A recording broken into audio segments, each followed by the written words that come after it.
So earlier today, well actually yesterday if you're watching this on the day that I released this video, I went to the JDRF One Walk in Rochester, New York.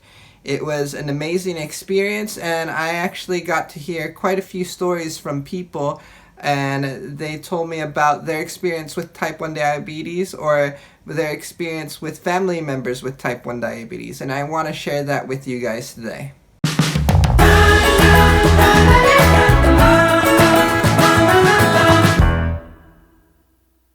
Hi, welcome. My name is Alejandro, and on this channel I talk about family, fun, and filmmaking. Yesterday I actually live streamed at the JDRF One Walk in Rochester, New York, and that live stream was actually like almost an hour and a half long. Most of the interviews that we're going to be looking at today are actually on that live stream, but it's such a long video, and if you weren't part of the live stream, it might never get seen by people. And I think that this is a great opportunity to share the stories of people with type 1 diabetes or people who have family members that have type 1 diabetes, to bring awareness to type 1 diabetes. I also want to try to raise funds for the JDRF. There is actually a donation card that's popping up right now, and on that card, if you click on it, it will take you somewhere where you can actually donate directly to the JDRF.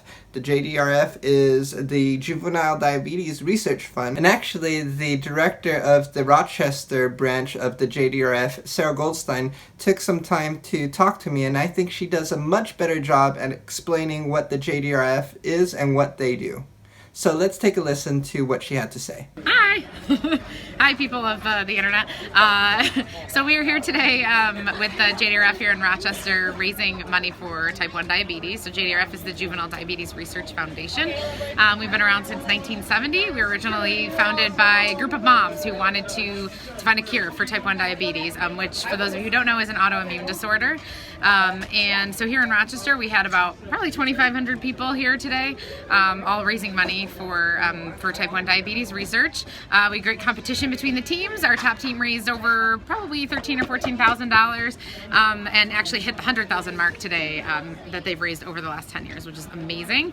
But it's a great, beautiful day here in Rochester, which is also unusual. But it's also just a great opportunity to bring people from the community together, other people with type 1 diabetes and their families and friends to all come together, enjoy some activities, some great music, and really to just have a great day raising money. So coming all together. Thank you, Sarah, for taking the time to talk to us. I know you are an amazingly busy woman, and I greatly appreciate you being able to take out the time to talk to me and to share the story of the JDRF here in Rochester.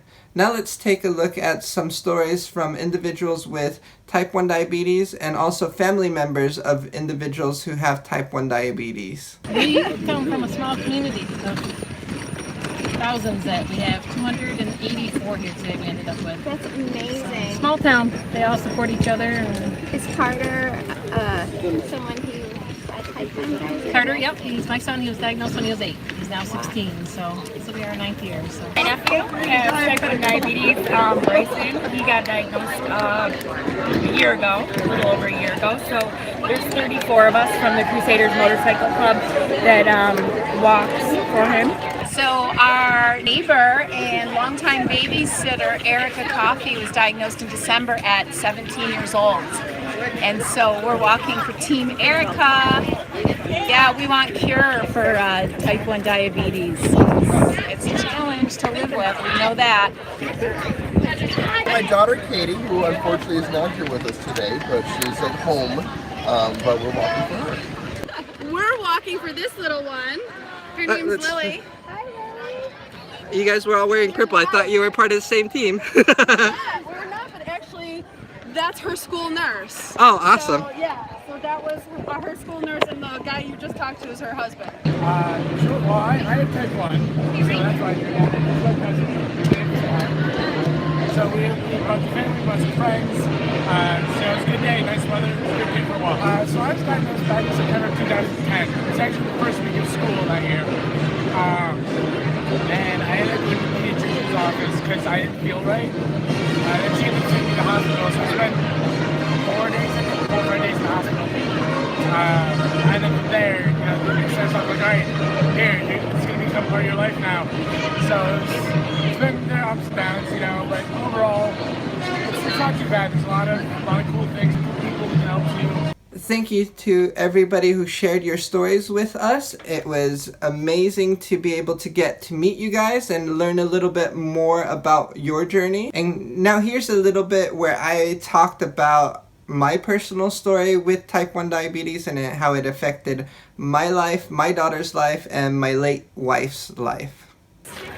We're walking because late wife, she had type 1 diabetes, and 3 months after Penny was born, she passed away with, actually not directly related to type 1 diabetes, but the pregnancy was really tough because of the type 1 diabetes on her, so she was really weak, and she had a pulmonary embolism. So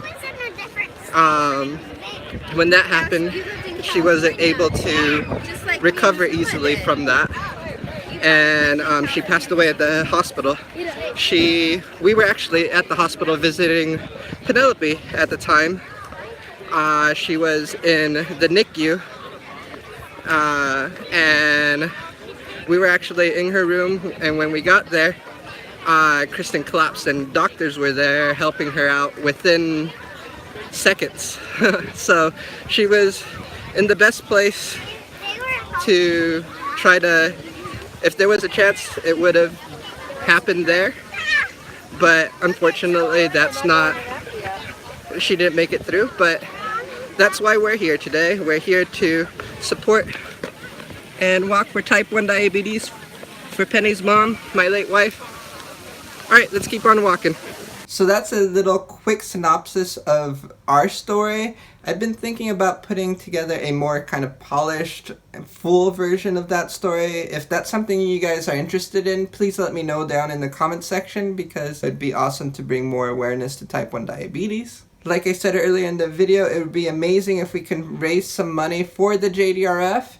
There's a link down in the description, or you can click on the iCard to be able to donate directly to the JDRF. If you cannot donate right now, I completely understand. What I would ask for you, please, if you guys can share this video so that we can spread more awareness, and possibly with more people knowing about type 1 diabetes, we can actually raise a little bit more funds by getting a bigger reach out there. If you guys made it to this point, thank you very much. I greatly appreciate it, and I know that the family members who told the stories appreciate it as well. Other than that, please like, share, and subscribe, and we'll see you in the next video.